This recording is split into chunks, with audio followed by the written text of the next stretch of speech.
Makhluk setengah manusia dan setengah ular telah lama dihormati dalam mitos dan legenda sebagai makhluk dunia lain yang kuat. Makhluk legendaris ini sering digambarkan memiliki tubuh bagian atas manusia dan tubuh bagian bawah ular dengan sisik menutupi kulitnya dan pandangan mata yang tajam. Dalam banyak mitologi bahwa makhluk setengah manusia dan setengah ular ini dihormati sebagai penjaga dan pelindung, mengawasi rakyatnya dan menawarkan bimbingan dan kebijaksanaan. Mereka juga ditakuti sebagai predator mematikan yang mampu menyerang secepat kilat dan meracuni musuhnya dengan sekali gigitan. Kata terdekat yang mengandung arti hibrida setengah manusia dan setengah binatang adalah Therian yang secara umum mengacu pada pengubah bentuk, seseorang yang seluruhnya menjadi manusia pada sebagian waktu dan sepenuhnya menjadi hewan.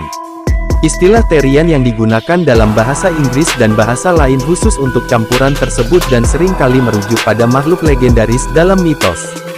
Berikut adalah beberapa makhluk mitologi setengah manusia dan setengah ular dalam legenda Indonesia maupun mancanegara dari kisah-kisah yang diceritakan pada masa silam.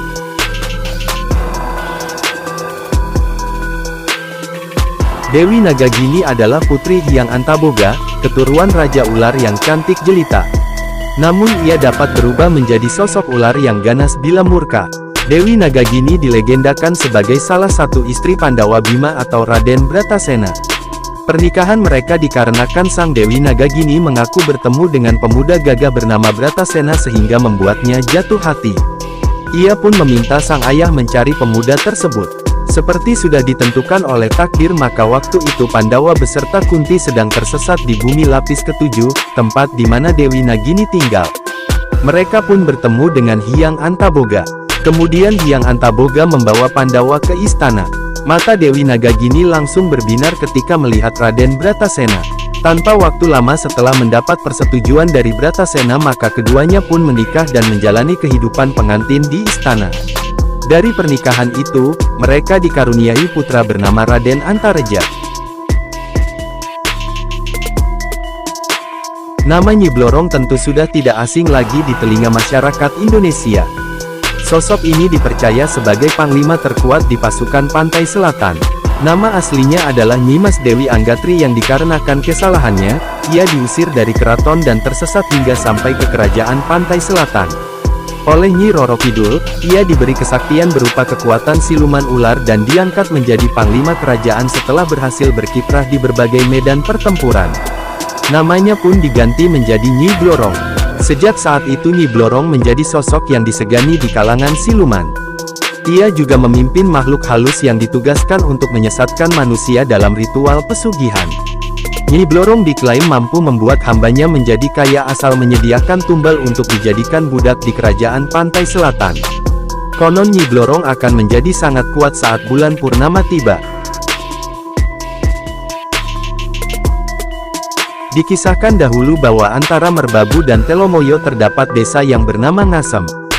Di sana tinggallah sepasang suami istri bernama Ki Hajar dan Nyi Selakanta. Setelah lama menikah dan tak kunjung punya anak, Ki Hajar pun memutuskan untuk bertapa di Telomoyo. Doanya terkabul maka istrinya hamil dan 9 bulan kemudian melahirkan naga yang bisa berbicara bernama Baru Klinting. Ia pun mengabarkan berita ini kepada suaminya yang masih bertapa. Tentu saja sang suami tidak percaya dengan kabar aneh tersebut. Sehingga ia pun menyuruh Baru Klinting melingkari Gunung Merapi dan jika berhasil, ia akan mengakui sang naga sebagai anak.